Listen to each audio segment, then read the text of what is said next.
All right, here's the second part of section 12.1, and the second way to write a mathematical formula to describe a sequence of numbers. Now I have the same slide up here that I had in the first video. So this information right here on this particular screen is exactly the same. So I'm going to skip to the next slide, which is where we listed the two types of ways to represent a sequence mathematically. The arrow points at the one we did in the prior video. The star represents the new information. We're going to talk in this video about explicit formulas. An explicit formula writes the mathematical rule as a function of n. What does n mean?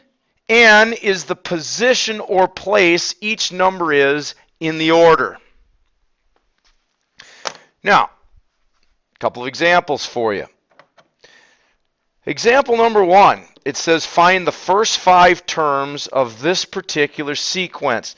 Now in the red box is an example of an explicit formula because it has the nth term, a sub n, but it only has the letter n. It is now a function of n.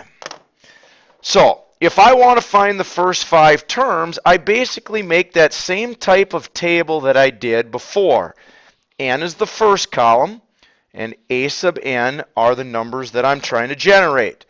Now, very simply, all I do is I write down n is 1, and I take that number and I stick it in there for n. Well, what's the answer? Half times 1 is a half, plus 1 would make 1.5. And that is the first term of this particular sequence. And then I do the same for 2. I take 2 and I stick it in there for n. Half of 2 is 1, plus 1 would make 2. And then I put 3 in there. I stick 3 in there for n. 3 times a half is 1.5, plus 1 would make 2.5. And I hope that you can see a pattern developing here. And then I put the number 4 in there, stick 4 in for n, and half of 4 is 2 plus 1 is 3. And finally, for the first 5 terms, I put the number 5 in there, and I get 2.5 plus 1, which would be 3.5. And in the a sub n column, those are the first 5 terms in my pattern. Again, the n's are called the domain, and the a sub n's are called the range. Now, if I was to write this out, my pattern of numbers is 1.5, comma 2, 2.5, comma 3, comma 3.5.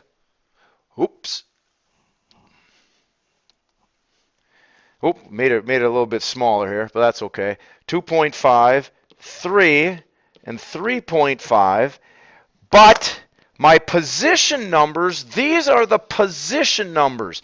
1.5 is the first number, 2 is the second number, 2.5 is the third number, 3 is the fourth number, and 5 is the fifth number. And what we're going to do to write these formulas is we're going to relate the position number to the actual term. Again, the blue numbers are the position numbers, and the red numbers are the actual terms in my sequence. So keep that in mind as we go on. All right, next slide.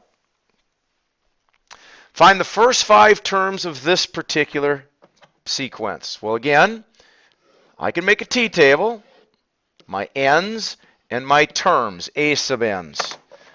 Well, all I do is put 1 in for n. It says 1 squared. 1 squared is 1, minus 1 would be 0. Then I put 2 in. 2 squared is 4, minus 1 would be 3. And then I put 3 in, etc. 3 squared is 9, minus 1 is 8. Then I put 4 in. 4 squared minus 1 would be 15.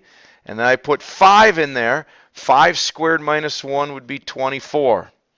So my pattern of numbers would be 0, 3, 8, 15, 24.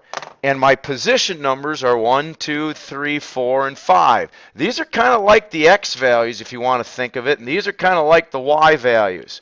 And in just a second, when we write recursive formulas, what's the pattern? What are we going to do to 1 to get 0? What do we do to 2 to get 3? What do we do to 3 to get 8? What do we do to 4 to get 15? What did we do to 5 to get 24? And the pattern is the recursive formula n squared minus 1. All right. Now let's go backward. Let's write the explicit formula for the following sequences. So the first one is 3, 5, 7, 9, 11. Now if you're going to do the explicit formula, what you need to do is you need to write in the position numbers, 1, 2, 3, 4, and 5.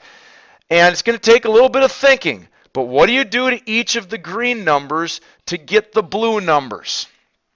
Well, we know our recursive formula starts out a sub n equals. Now, these are the n's.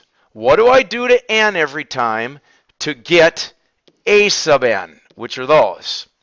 Well, if you look at it pretty carefully, if you take this number and times by 2 and then add 1, you get 3.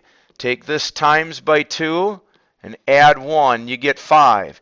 Take this times by 2, add 1, you get 7. I think you see the pattern. So what do you do to n? You times it by 2, and then you add 1, and there would be your explicit formula that generates that pattern. Last one. 1, 1 half, 1 third, 1 fourth, 1 fifth. This is in the first position, second position, third position, fourth position, fifth position. Now sometimes it just takes a matter of just looking at this. It looks like these are all fractions.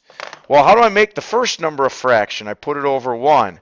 Well, if you look real carefully, the position number is the bottom number every time. So this is a very, oops, I'm sorry, this is supposed to be a 5. This is the fifth position. If you look very carefully, the bottom number is the same as the n. These are the n values. These are the a sub n values.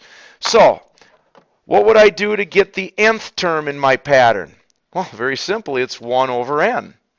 Whatever n is, that would be your nth term. Questions, please ask me in class, but that's an introduction to explicit formulas.